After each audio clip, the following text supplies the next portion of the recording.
ঈদের টানা ছুটি শেষে রাজধানীসহ নিজ নিজ কর্মস্থলে ফিরছে মানুষ। যাত্রা নিরাপদে মহাসড়ক টাঙ্গাইল সড়ক জোরদার করেছে র্যাবসহ অন্যান্য আইনশৃঙ্খলা বাহিনীর সদস্যরা। ঈদের ছুটি শেষে রাজধানীতে ফিরছে মানুষ। সকাল থেকে ঢাকা টাঙ্গাইল মহাসড়কে গাড়ির চাপ বেড়েছে, তবে কোথাও কোথাও কোনো প্রকারের যানজট নেই। ঈদ যাত্রায় যমুনা সেতু দিয়ে 7 দিনে 2.5 লক্ষ যানবাহন পারাপার হয়েছিল। ঈদের ছুটি শেষে স্বজনদের কাছ থেকে কর্মক্ষেত্রে ফিরতে শুরু করেছে তারা।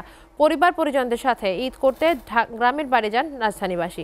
এবারে লম্বা ছুটি হওয়ায় যাত্রাপথে তেমন ভোগান্তি পোহাতে হয়নি ঘরমুখো মানুষকে। বিশেষ করে উত্তরের ঈদ যাত্রায় ঢাকা টাঙ্গাইল মহাসড়কে কোনো প্রকার ভোগান্তি হয়নি। ভোগান্তি এড়াতে টাঙ্গাইল জেলা প্রশাসনের পক্ষ থেকে নানামুখী উদ্যোগ সফল হয়েছে। দেশের দক্ষিণ পশ্চিমাঞ্চলের অন্যতম প্রবেশপথ ঢাকা মাওয়া এক্সপ্রেসওয়ের পদ্মা সেতুর মাওয়া এলাকা সহ মহাসড়কে যাত্রী এবং যানবাহনের চাপ রয়েছে, তবে নেই কোনো যানজট। দক্ষিণ পশ্চিমাঞ্চলের 21 জেলায় লাখো মানুষ প্রিয়জনদের সাথে ঈদের ছুটি কাটিয়ে এই মহাসড়কটি ব্যবহার করে ফিরছে রাজধানীতে।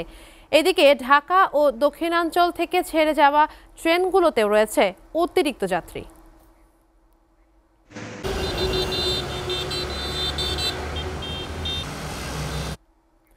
ঈদের ছুটি শেষে নিজ কর্মস্থলে ফিরতে শুরু করেছে মানুষ। এ বিষয়ে বিস্তারিত জানাতে ঢাকা টাঙ্গাইল মহাসড়ক থেকে সরাসরি যুক্ত হচ্ছেন সহকর্মী আহমেদ রাসেল। রাসেল, টাঙ্গাইলে যানবাহনের চাপ কেমন দেখছেন জানাবেন। নওশিন, ঈদ পরবর্তী যে যাত্রা রয়েছে, বিশেষ করে যারা ঈদের পূর্বে ঘরে ফিরেছিল তারা রাজধানী ফিরতে শুরু করেছে। মূলত এই মহাসড়কে গত 2 দিনের গাড়ির চাপ বেশি ছিল।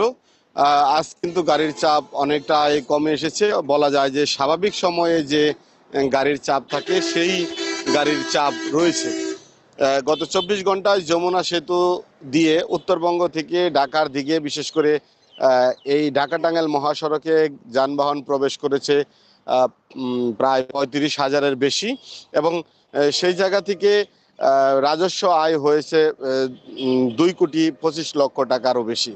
তো একটি তথ্য জানিয়ে রাখি যে এই মহাসড়ক দিয়ে কিন্তু সর্বোচ্চ গাড়ি পারাপার হয়েছে ঈদ পূর্ববর্তী 7 দিনে।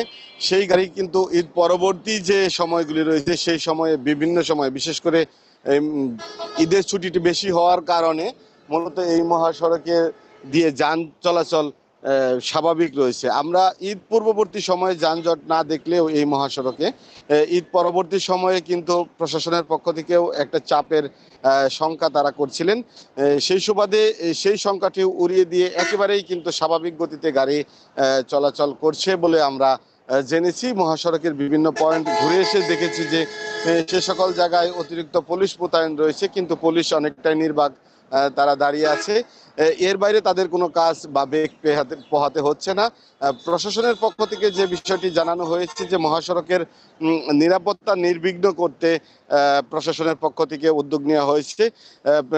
গত 2 দিন আগে গতকাল রাতে র্যাবের পক্ষ থেকে কিন্তু মহাসড়কে তারা টহল দিয়েছেন, এমনটি আমরা খবর পেয়েছি। মূলত তারা বলছে যে এই ঈদ পরবর্তী যে সময়টি রয়েছে সেই সময়ে মহাসড়কে বাসে ডাকাতির সংখ্যা অনেক সময় থেকে যায়, সেই কারণে বাস যাত্রীদের উদ্বুদ্ধ করতে তারা মূলত মহাসড়কে রয়েছেন, এমনটি আমাকে জানিয়েছিলেন। তো নওশিন, ঢাকা টাঙ্গাইল মহাসড়কের সর্বশেষ আপডেট ছিল এই।